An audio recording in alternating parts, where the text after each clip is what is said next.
Welcome to The Explainer.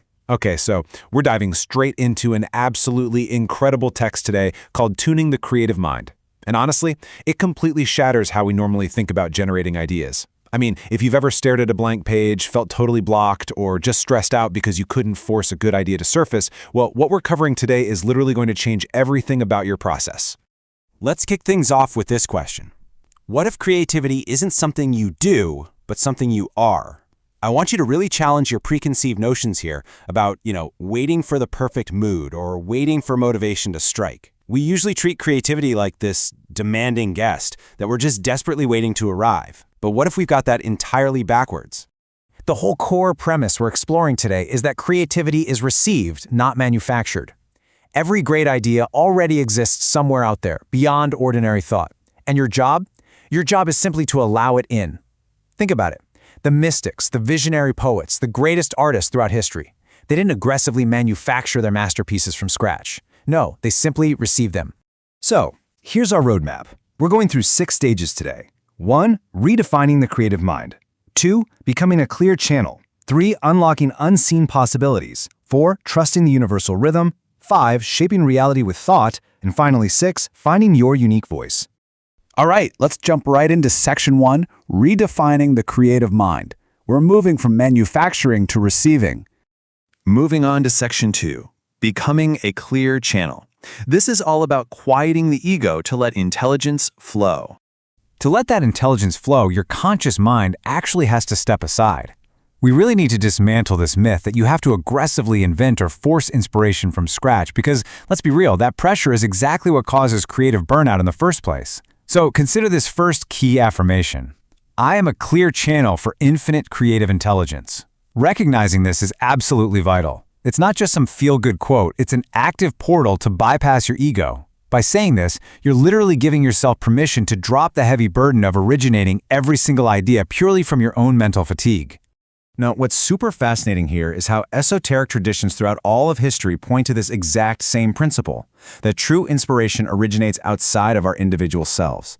I mean, whether ancient philosophers called it the universal mind, or Hermetic teachers called it the all, or even modern thinkers calling it collective consciousness, it's all pointing to the exact same fundamental truth. There's a vast ocean of shared divine intelligence out there just waiting for you. Think of it like a radio. A radio doesn't invent the music it plays, right? You simply need to tune it to become open and receptive to the signal. The ego, on the other hand, tries to force and control every aspect of the creative process. And that just creates static and frustration. But the channel just opens up. The more still and receptive you become, the more clearly that beautiful music, your true inspiration, can just flow right through you. Okay, let's transition to Section 3, unlocking unseen possibilities and treating imagination as a sacred faculty. Imagination is so much more than just a pleasant distraction or some childish daydream. Really take a second to internalize this second affirmation. My imagination is a doorway to unseen possibilities.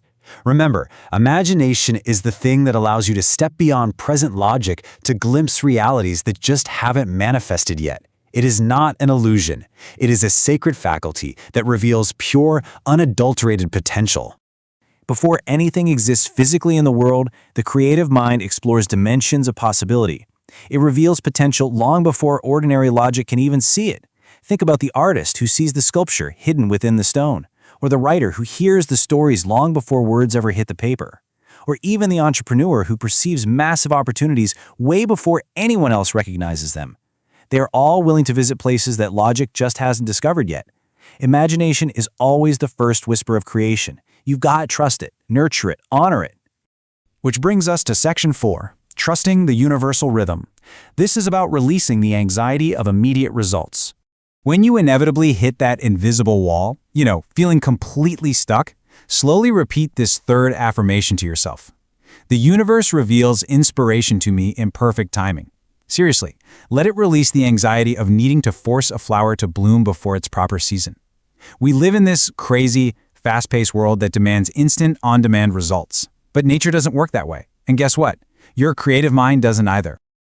We can actually map the creative process directly to the rhythm of nature. First, the seed is planted.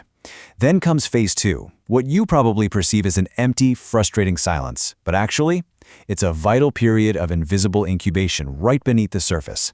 Ideas are gathering strength, connections are forming, and then finally, phase 3, the final blooming. You have to trust that your next breakthrough is already making its way toward you. What is meant for you simply cannot miss you. Let's move to Section 5, Shaping Reality with Thought. This is where we use inner dialogue as actual creative energy. So this is the point where we shift from passively receiving to actively shaping. As you focus on this fourth affirmation, every thought I create carries the power to shape reality. I want you to consider the ancient teaching that your thoughts are not passive. They are actual, literal creative energy. Think about it. Every single thing humanity has ever built, sprawling cities, classic books, massive businesses, they all started as nothing more than a thought. This step-by-step causal chain shows exactly how those seeds of thought actually compound. It goes from inner dialogue all the way to a manifested physical reality. See, your repeated thoughts build your formed beliefs. Those beliefs then drive inspired actions, which create real-world experiences, and ultimately, they shape the reality you live in. So instead of rehearsing failure or constantly asking, oh, what if it doesn't work, the truly creative mind asks, well, what if it does? You must choose thoughts that are genuinely worthy of becoming your reality.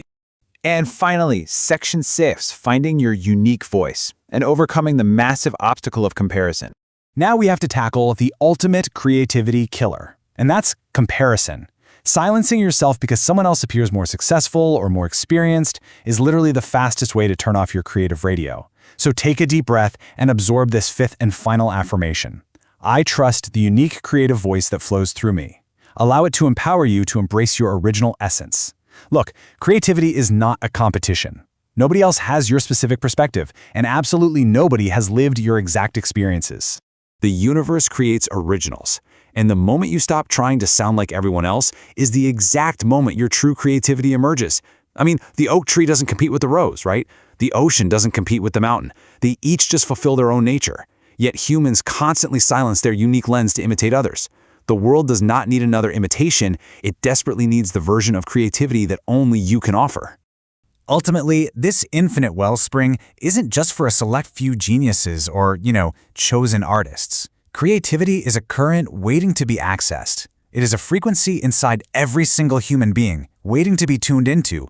It's a light waiting to be expressed. Once you realize it's a current you just have to tap into, all that immense pressure to perform, it simply evaporates. Feel free to take a screenshot of this summary of all 5 keys we talked about today. Keep these handy, and as you move through your day, return to them often so your conscious mind remembers to just step aside. Reflect on them deeply. Use them to tune your internal radio away from the static of the ego and straight into that beautiful flow state of pure potential. I'll leave you with this final provocative question. Will you quiet your soul enough to hear your masterpiece?